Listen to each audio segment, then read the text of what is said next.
For the first time in over 20 years, American pro wrestling has a real fight on its hands. Not between individual competitors, but between companies. The WWE monopoly has finally been broken, something WWE themselves have admitted in court. All Elite Wrestling has shown that competition is as great for the fans as it is for the companies. Instead of one dominant promotion on TV just doing whatever it wants, we now have two, both striving to create the best product possible. While AEW and WWE have worked hard to carve out their own distinct audiences, the best artists know that growth often comes from borrowing ideas. This is the truth about how WWE and AEW steal from each other.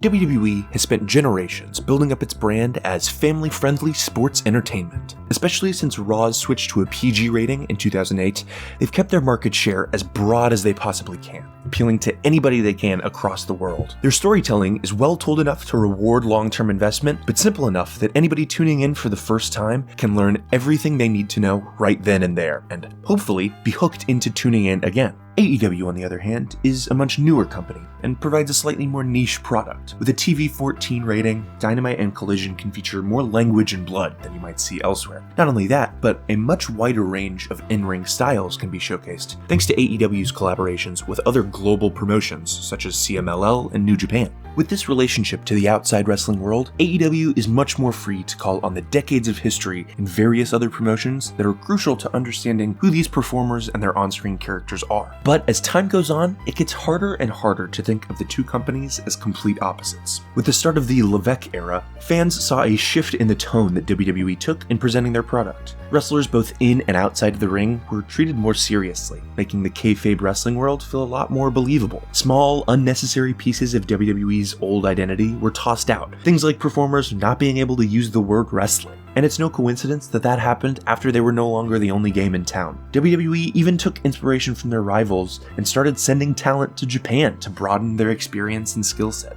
Even unfulfilled promises from AEW, like a focus on women's wrestling, motivated WWE to up its game and shift how they think about their different divisions. And they're not the only ones who pay attention to their competition. AEW has grown into more and more of a corporate entity within the Warner Bros. Discovery ecosystem. While they still keep their core audience in mind with the matches they book, at least in theory, mainstream appeal becomes a bigger part of the AEW identity every day. Look no further than the Costco guys, who, according to all reports, have changed the way Tony Khan thinks about promotion. And even looking at the way the show itself has changed from Dynamite's debut in 2019, the hiring of former WWE producers Jen Pepperman and Michael Mansouri has added a familiar vibe to some of AEW's production and segments, both for better and sometimes for worse. But backstage figures aren't the only ones to jump ship. Plenty of WWE names joined AEW early to help forge its initial identity, from Jon Moxley to FTR to Brody Lee. But if you want to get the best look at AEW and WWE's priorities as they've begun to engage each other more directly, look to the individual wrestlers who have hopped between promotions in the last few years. The big names in this brand war can tell us each company's core values and what the future of wrestling TV might hold. Cody Rhodes to WWE. As the first major jump from AEW to WWE, the former AEW EVP has gone from WWE's loudest critic to their top champion. His return to the fold shows that WWE executives are staying open-minded when it comes to signing talent from the independents and AEW, but his heavily nostalgia-based gimmick shows that they haven't completely let go of the past. Adam Copeland to AEW. Speaking of holding on to the past, the WWE Hall of Famer made one of the most shocking switches in recent years. As the former Edge, now apparently just Cope, finishes up his time in the ring, it's no surprise that he looked to a company that helps legends such as Sting and Bryan Danielson retire on their terms while still giving them their flowers. Jade Cargill to WWE. WWE's move to sign Jade was one that many saw coming, and with one look at her, it's not hard to see why. Although stars of all body types have been given more opportunities in recent years, someone with such a striking physique will always be at home in the aesthetics-forward land of sports entertainment. Ricochet to AEW. A no-brainer jump.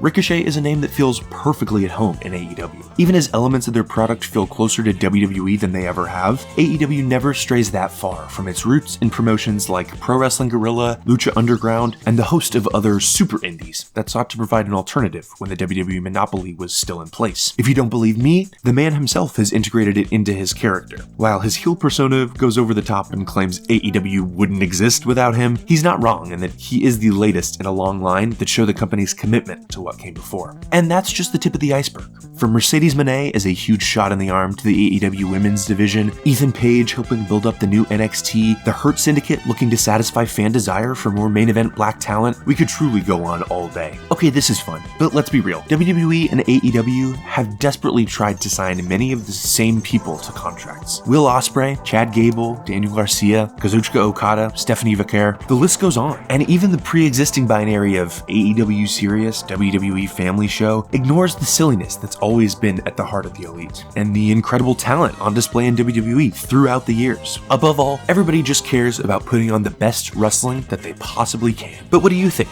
Do AEW and WWE influence each other more than fans admit? Let me know in the comments, and like and subscribe for more content like this from Wrestle Purists.